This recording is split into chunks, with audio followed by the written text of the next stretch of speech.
مالباتن پنابرین قانونی لأمریکا بهیویا دیتنا زاروکن خوانه امریکا پلان دانینه جبو تولین گران لدیجی ایرانی و سوریا دلستا وزارتا دربدایا کو بازرگانیا بمروان لیتی کرن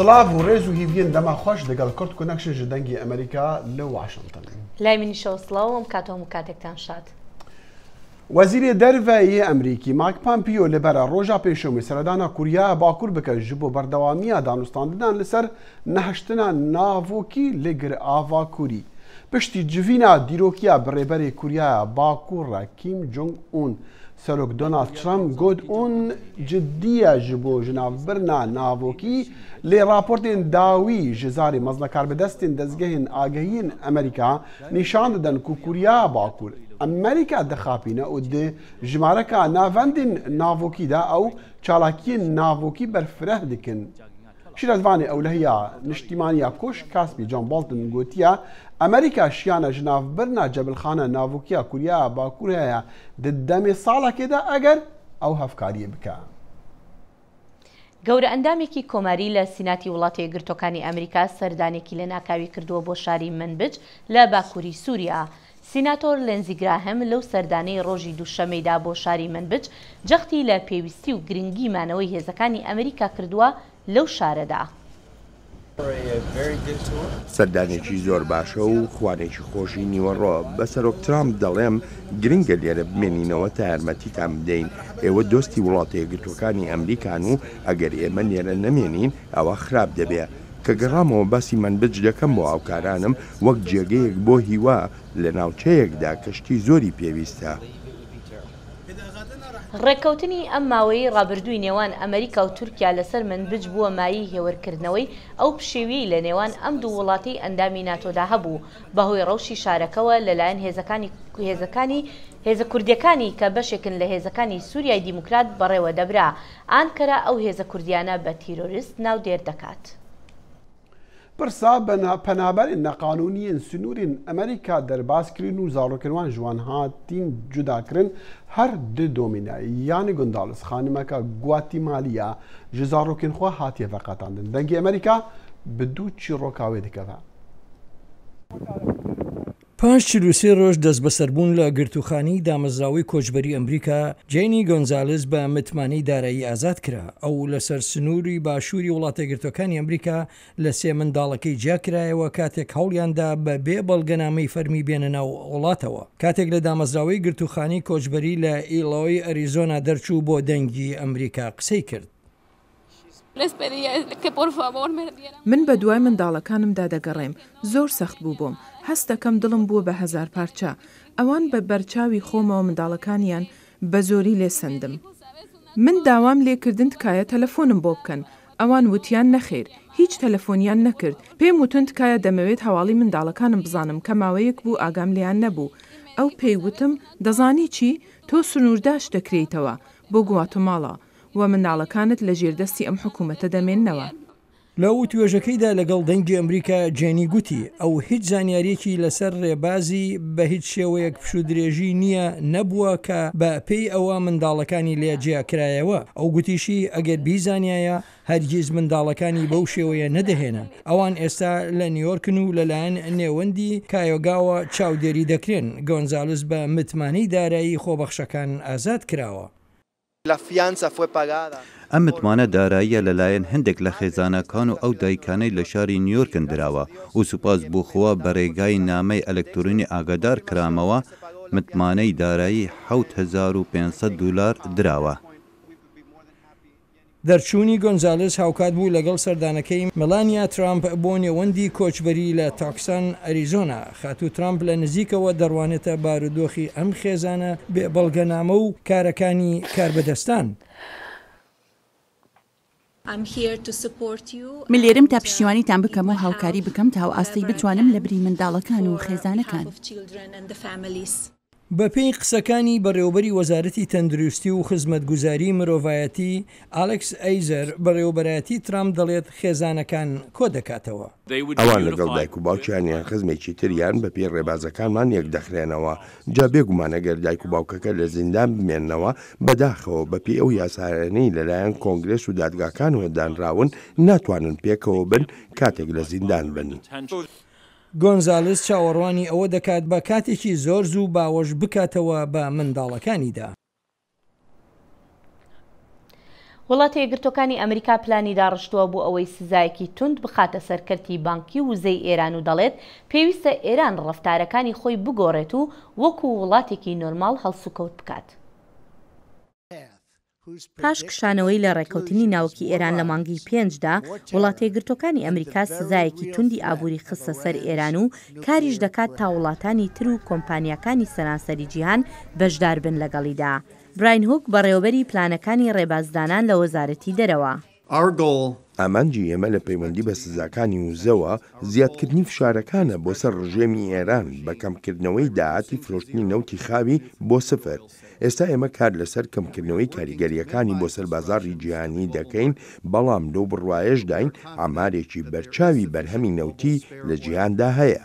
هوک گوتیشی 50 کۆمپانیای نێونەتەوەیی پەیمانیان داوە لە ئێران بکشێنەوە. هاوکاتی خۆپشاندانەکانی ئێران لە دژی تێکچوونی باری ئابووری، ئۆپۆزیسیۆنی دوورەوڵاتی حکوومەتی ئێران لە کۆبوونەوەیکی جەماوەری لەژێر دروشمی ڕێپێوانی ئێرانی ئازاد لە پاریس کۆبوونەوە.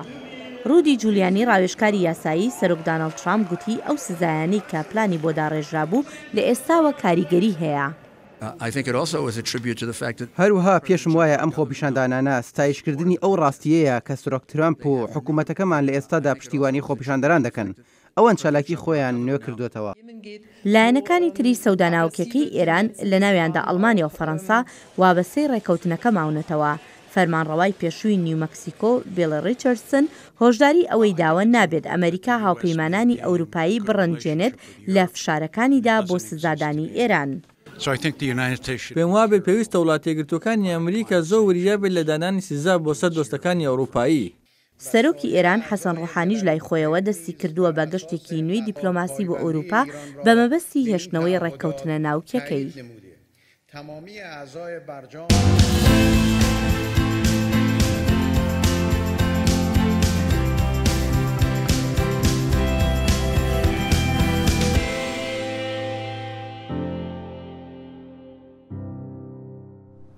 در راپۆرتا خۆیان ساڵانەدا سەبارەت بازرگانیە bi mirovan Wezareta Derveya Amerîkî navê çendîn welatan birrêz kiriye. Myanmar, Çîn, Kuriya Bakur, Rusya, Venezuela, Sudan, İran û Sûriye weka xirabtirîn welatên cîhanî ku bazirganiya mirovan li wan cîhan tê kirin. بەڵام وەزارەتی دەرەوە ڕێز لە دا قارەمان دەگرێت کە ژیانی خۆیان بۆ کۆتایی هێنان بە کۆلایەتی هاوچەرخ تەرخان کردووە. وەزیرê derveyê Amerîka Mike Pompeo şîrevana serok Ivanka Trump raporta salonaya Wezareta Derveya Amerîka li ser bazirganiya bi mirovan belav kirin. Pompeo rewşa xirabiya li Myanmar ku berê bi navê Burma bû anî berçav. Li başûrê Rojhilatê Asyayê Kîneyên leşkerê Burmî û li herêmên din weke Rakhîna sed hezaran xelkê Rohingya û kesên ji nejadên din ji cihên wan derkirine. Zorî li wan têkirin, Hind ji leşkerên Burmî zarûkan bi zorî dibin leşkeriyê û xurt û zalaman bi zorî kar bi wan didin kirin. Pompeo her wiha Libya, Kuriya Bakur û İran wekî xirabtirîn gunehkar binav kir. Wî got li şûna ku İran sûcdarên qaçaxçiyê ceza bike, ew qurbaniyan ceza dike. Francisco Awah Mbuli ku ji Kamerûna yek ji 10 kesa bû ku xelat wergirtin ji ber lehengbûna wan dikarê dijî bazirganiya bi mirovan. Dema ku ez hatim civaka hevkariyên kendavê karek nebû bû fêrkirina îngilîziyê. Ez wekû kole bi kar anîm. Ji bilî danûstandinên nemirovane û destdirêjiya seksî ez tiştkî fêr nebûm. Dema min got ewan min divêt ez vegerme malê, ewan gote min tu $3,000 deyndarê. Pêwîst e vî dirafî bidey û bîtaqa xwe jî bi xwe bikirî. Ev derew bû. Niha فرانسیسکا پروگرامن تایبەت لە کامەڕون بڕێوە دەبە تاکو دریا ئابووریەدا هێزێ بدە ژنن و قوربانیên بازرگانیا bi mirova bûn. Beşdarekê din ku heman xelat wergirt got ku her kesek dikare roleka giring bilîze ji bo şerê dijî bazirganiya bi mirovan. Di gelek keysan da boma ron bû kompanyan dest hebûn di bazirganiya mirovan da. Ji ber vê çendê em dikarin givaşê li ser kompanyan danîn bi gotina nebû kirîna alavên kompaniyên bi vankarên neqanûnî radibin. Kim Jong-chul ڕەوشە خراپ یا کارکردن کوریا باشوور ئانی بەرچاو bi taybet ڕەوشە ماسیگران yên li wir kar dikin. و خراپترین ڕەنگی بازرگانیا bi mirovan bi jin û zarokên şingalê hatkirin li ser destê Komela Dewleta İslamî Daeş li Iraqê û li Sûriya. Di vê delîveyê de me ji yek ji rizgarbûyên vê bazirganiyê Leyla Tealo xwest tecrübeya xwe ya nexweş bi me re hevpar bike. وقت داعش أم برين سوريا يعني مش عراقي أم دراني أم برين سوكا أول شيء أم القاعات كرم سوكا هذا و يعني هالشي لبسي فيس البربان قيتشي شنو ازدياد كرن وأم الفروتن يعني داعش من دولتها محمد موجود بونو ومني بقى نفسها عارضة أشياء مني بان شنو تهاتن حتى بس إيك ما اختيار بقى وما بكري يعني ما بس حتى السوق هبو السوق دا خلك دهاتن أبي دفيان وبكرن أم جنت إزديا وقيتو جنت إزديا بجنهم من القاعة كيكرين أو قاعة هر صبحة كي تجو كرسيبو وداعش موجود من شمو دولتا يعني عراقي بونو دولتا خريبون وقلت أنا قيتو جنت إزديا هاتشي لبسي بيس يعني بروانة كرين على أساس جوانا لبستني وبرجو إيدوان بتكرنو وقلتني هر نورني با داعشة قاعد دريجة مازنبون أو سوكا عمبو وهركي يعني عددي نبي يسيبوا ورقق وعددي يصير نبي يسيبوا كم شو كده يقولون عمري كندا سعراوي كندا وني بكان رتشونو هاتن وهركي كاخو اختيارات كروت بيت. تجنجر هاتي كرنو فروتن ليلى خانم. تقريبا 10 جرس هات بفروتن يعني غير تجارتي يعني بس برمسوكي يعني يصير دراب زيادة بكان يعني شكرا فايدة بكان. زاروتنا جيب تربون. زارو میشی مرابون بله. باشه جبوان زاروها پرددان یان جبتنی جبوتمو. بدايتي پرد بوان زارو عشقدان. يعني بجوكن ما بخوجي عشق عبيد بونو تهاتنا فروتن يعني هركي وسعرها مش شكل بو سعرها بجوكن ما غير شكل. بونو منايات چند بو ويا زاروها چند بو. بدايتها يعني داعش وكالة تجارة ما هذا كان بدايتها هدية دامعي ببلاش.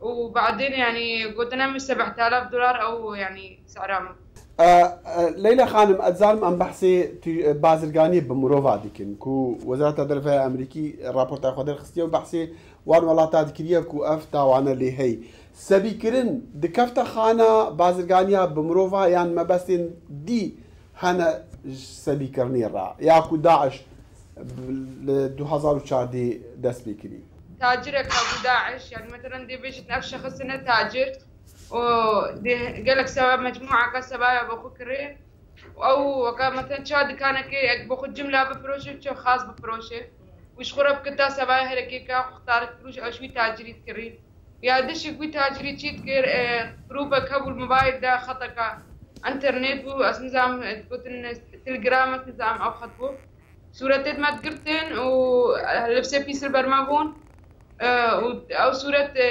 جروب كده نشران دو سعرها مستردان وكاكي حتى العراقي بكاو داعش كده ريبه تصويرها مديدة وما بوخو كريا وما با. ليلى خانم من نقرا ازفان بيروريد نخوش البلاد انم يعني اتزانم براسي يا وانتي رادر باز بين دما قالك نخوش بو لديسان خالم الوكيتا جير ويرك دوی هاندر بن جبو خانمین دی کسی دیکو جبو اف تاوانه لجهانی نه بس لعراقی یا ناف ازدیا انجکی به راوستاندن بلکو لجهانی اف تاوانه به راوستاندن تبیجی جبو قربانین کو جوی رزگار دبن جب بازرگانیا بمروفا جسبی کنی رزگار دبن چه دوی جوان را بیکرن حتی کو وگرنا جیانا خویا درست براسي اول شيء يعني وضعي معي نفسي قلق بيسا وقتهم خد بين الشكال ديشك وقتهم تن موجود عالي ما قالك جد ناقصنا يعني كان ها أول شيء بينهم عائلهم قالك جد كان ناقصة يعني وضعي ما بيسترد به وقتهم خد بين يعني أمتين نف أهلي خدها من الخيمة تعيشن أفوضعي ما قالك بيستبراستي يعني دشك أسدي قاعدة بتشو قامة ويتوقي متزهبن وزلامي مقرتيا يعني كراتب يعني وكي مالي بوما بيتا تشيكرن تشتك يعني هيك تشتك بوما نكر يا براست يعني ظروف قلقي صعبة. باشا تهرت عراقي سوريا دبو يا أنت جهاندي ولا تكي ديوانا؟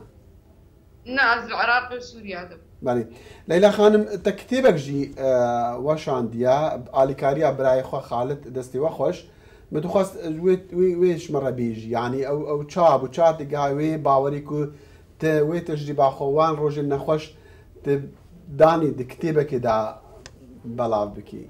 براسي أفتش تسرمي مفروض هركة جاكا إيش ديش دستي داعش بي إبدستي ببي إيه كارب يعني إيه جوي تشتي برابكا أب لازم أن بيتشتي بكن لأن أختي ما بتشتكر من أجبر خبتنيكت يعني تشا كاتشوف سري إزديا هذا وقت حاليا أتنها أفتشتي موجودة وأتنها قيتو جنيت ما وبتشو كلمتين فروتن وأزام وطعيوان قالك بيسا وهي بتشتي مستمرة.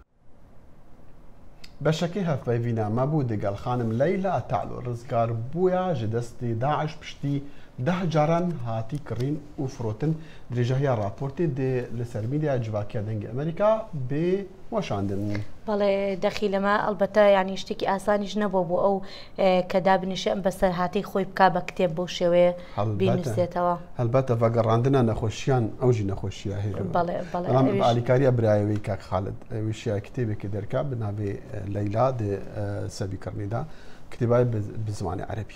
بله. لعراقي جي بالتايبت لدبرن كيشدار دنك هيا كوكومالا دولتا اسلامي داعش دست بچالاكين خو جارك دي كريبا هێزەکانی عێراق گوایە لە کەرکووک بڵاو کراونەتەوە بۆ پاراستنی شارەکە لە هەڕەشەی داعش. جموجوڵی چەکدارانی داعش لە دەوروبەری کەرکووک گەیشتۆتە ئاستێک کە ترس و دڵەڕاوکەی لە نێو دانیشتوانی شارەکەدا دروست کردووە.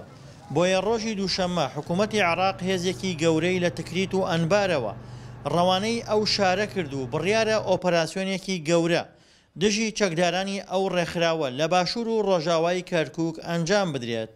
وەڵی خۆی گشتێ ترسێ خۆی هێزەکە خۆیە ترسێ مێزە شەوان خەڵکە ترسێنەوە هاتەوە هات فیسکات گشتی کلاوات هەتاوەکو جاران نەگەرە تۆزە هیچ خۆش نابێت.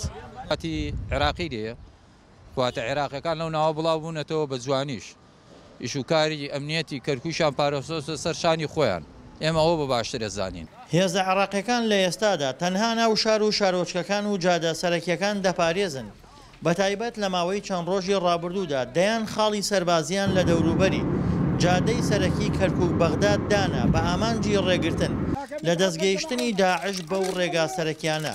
هەروەها لە ڕۆژانی ڕابردوودا چەکدارانی داعش دەستیان گەیشتە ناو کەرکووک و چەند تەقینەوەیەکیان ئەنجامدا بەڵام بەرپرسانی ئەمنی شارەکە دەڵێن دۆخەکە لە ژێر کۆنتترۆلدایە. بەڵام دوا دوای ئەو تەقینەوەی دوێنێ کۆنتترۆلی دۆخەکەی کەرکووک کرا هێز ئەمریکان گەیشتنەوە شوێنە بۆ لێکۆڵینەوە لە چۆنێتی و تەقینەوەیە ناو شاری کەرکووک ڕۆژی کەرکووک زۆر ئارامە هێز ئەمریکانی ناو شاری کەرکووک بڵاویان پێکراوە و دەمێکشا بەڵام بەو شێوەیە نا یعنی لە ئینزاری 100 بنەوەمانە لە بەرەوەی دۆخەکە ئارامە پێویست بۆ ناکە بەڵام هێزی پۆلیسی کەرکووک و دژەتی عێراق کە مەلەفی ئەمنی کەرکووک بەدەستێتی و ساماهەنگە لەگەڵ پۆلیسی کەرکووکە تەنسیقی تەواو هەیە هێزەکانیشمان لە ئامادە باشیان و دەرەوەی شاری کەرکووک ترس هەبوو لە هەندێدەی سنووری داقۆق ئەویش چەند چەکدارێکن مەفرەزەی گروپ بچووکە ناتوبوون بۆ چەندێکی کاکەیەکان و مابنێن بۆ عەلی سەلاوێزان قەڵۆمانە هەرچەنە خەڵکی دیەکە قالەمانانە لیان ناتبوونە دەست بەڵام ئەوە کافی نییە. داعش چالاکیەکانی زیاتر لە گوندەکاندا چڕ کردوتەوە بە تایبەت گوندە کوردنشینەکانی کردوتە ئامانج هەر بۆیە بەرپرسە کوردەکان پێیان وایە هێرشەکانی داعش گۆڕینی دیموگرافیای ناوچەکەی بەدوادا دێت. خاڵێکی تر کە جێی گومانە بۆ کوردەکان ئەوەیە کە سەرباری هێرشەکانی داعش بەڵام دانیشتوانە عەرەبەکەی کەرکووک دۆخەکەیان پێخۆشە. پێچەوانەوە بارودۆخی کەرکووک زۆر ئاساییە هیچ نییە. هێزەکانی ئاسایش لە هەموو شوێنێک بڵاوکراونەتەوە لە واستیە و شوێنی دی هیچ شتێ نییە ئاسایش هەیە خوا ئەم دۆخەمان لێ تێک نەدات. لە سایی خواوە دۆخەکە زۆر ئاساییە ئەگە بچم بۆ سلێمانیان هەولێر و بەغدا ئاساییە هەمومان براین. کەرکووک فەیلق مافەیلق کەرکووک لە ناوچەی فەیلق و باجوان و شوێنی تر زۆر ئارامە و ئاسایش زۆر بەرقەرارە. لە ئێستادا کورد هەوڵەکانی خستووەتە گەڕ بۆ گەڕانەوەی پێشمەرگە و پاراستنی ئەو ناوچانەی کە کوردنشین و کەوتونەتە بەرهێرش و پەلامەردانی داعش. بەڵام هێزە عێراقیەکان ڕێگرن لە بەردەم گەڕانەوەی پێشمەرگەدا. دڵشادەنوەر دەنگی ئەمریکا پارێزگای کەرکووک. پێشانگایەکی وێنە و پۆستەرەکانی قوربانیانی ئەو ناوچانەی لەژێر دەستی داعش بوون لە شاری هەولێر کراوەتەوە. هەن ڕێخستیان تایبەت دووارێ مافێ مرۆڤاندا دە پێشانگەهێکێدا وێنێ وان هەموو زوڵم و زۆرداری و شەڕ و ماڵوێرانیە و چەکدارên داعشێ بەسەرێ وڵاتیان سڤیل ئانی نمایشکردن. ئەمە پێشانگای یەکەمە بۆ پێشاندانی ئازارەکانی خەڵکی مووسڵ بە کۆمەلگای نێودەوڵەتی لە پێناو پشگیریکردن و ئاوادارکردنەوەی نینەوە لە ڕێگای گەشتی باڵیێزی ئاشتی بۆ تەواوی جیهان. د پێشانگەهێدا هەژمارەکە کار بەدەستین سیاسی و ئیداری و سەربازی و تەخ و چۆنên جداجدا بەشدار بوون و دڵگران بوون بە دیتنا وێنێن هان. ئەمڕۆ ئێمە لەسەر خاچی هەولێری خۆشەویست ئامادەین کە ئەم پێشانگایان سازداوە بۆ ئەوەی بۆ جیهانی ڕوون بکەینەوە ئەو وێرانکاریەی گەیشتۆ بە شاری مووسڵ لەلایەن داعشەوە تا جیهان لەو خەم و ئازارانە بگەن کە خەڵکی مووسڵ دەیچێژن. پشت بەخوا وێنەی مووسڵی حەقیقەت دێتەوە بە چاومان. ڕێکخەرێ vê pêşangehê dibêje peyama wan ew e ku ji bo hemû cîhanê bidin diyarkirin di nava Iraqê da jiyana welatiyan çawa bi rêveçûya û di niha jî da piştî azadkirina deverên wan çawa ye. Ew risalî me bûm ew xelkê musaada bike. Hemû alemî xarij bû zanibin dexilî Iraqê çi dibe. Ew alemî gunahin, ew alemî zenbî xwenînin. Hemû alem يعني بس مسابقة أو كوبية من دار درمان نية مساعدات نينن داخلي جندا أو نية داخلي مناطق حربية أو توانن كو داعش بسر ولاتين سيفيل آنين رنجد ديرو كامروفاتية دا توانن بفي آوائي قلق كيم بونا ولاتين بجداريين دفي بشانگه دا وهادان خويا كرن صدان سالن دن دوين هيا كو خلقك بكاره وان تاوانن کو داعش به سر ولاتین سیویل آنی تا رادک جبیر بکه. احمد زباری دنگ امریکا هولیر.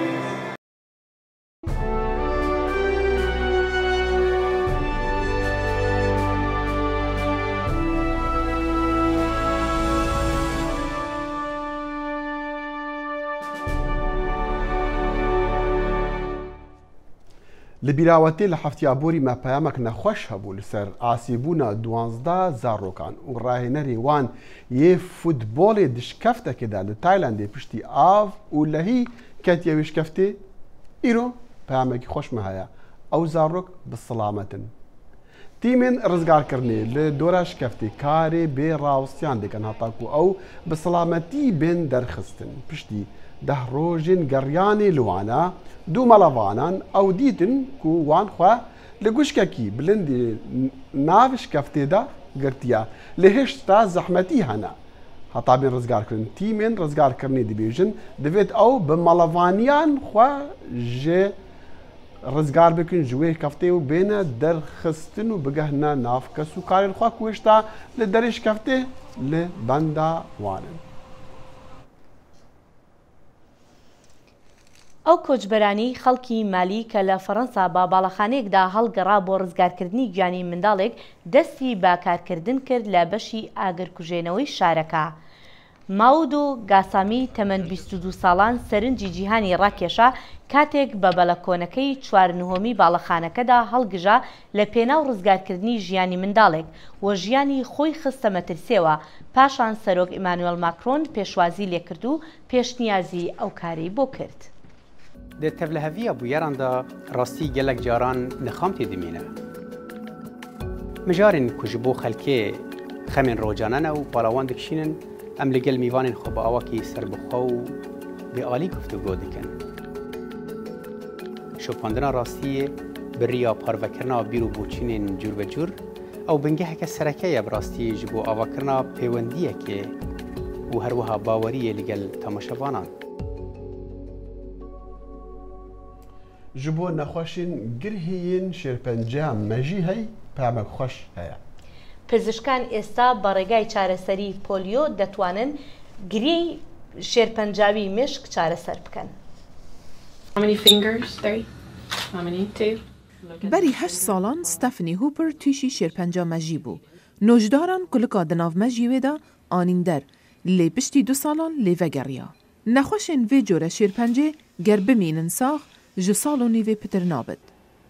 Xanima Hooper kete ber taqîkirinekê ku vîrosa jenetîkî diguhere ku li Înstîtûya Duke hatiye berhemhênan. Ev vîrusa nabide egera şelelbûnê lê vê kulika şêrpencê biçûktir dike. Li taqîkirinek pizîşkî da diyar bû ku ew kesên nexweşiya wan lê dizivriteve bi vê çareseriyê temenê wan dirêjtir dibit. 21 ji sadî ew nexweşên piştî têne çareserkirin 3 salan dimînin sax. Heta vîrosa mirî ya dermanê nexweşiya şelelê jî dibe egera bihêzbûna bergiriya leşê mirovî. Dr. Daryl Bigner sernivîserê bilind yê vekolînên pizîşkî ye. Tiştê ku vî dermanî kirî ew bû ku pirêka vîrosa şelelê şaneyê şêrpencê bikuje. Doktor vê vîrosa guhertî yekser bi derziyê berdidene nav mejî. Ev jî bû 5 kesên ku nexweşiyan vegeriya bû hatiye bikaranîn. Ew nexweşên ku ji mêjda em çavdêriya wan dikîn me cara duê encam jê dîtin.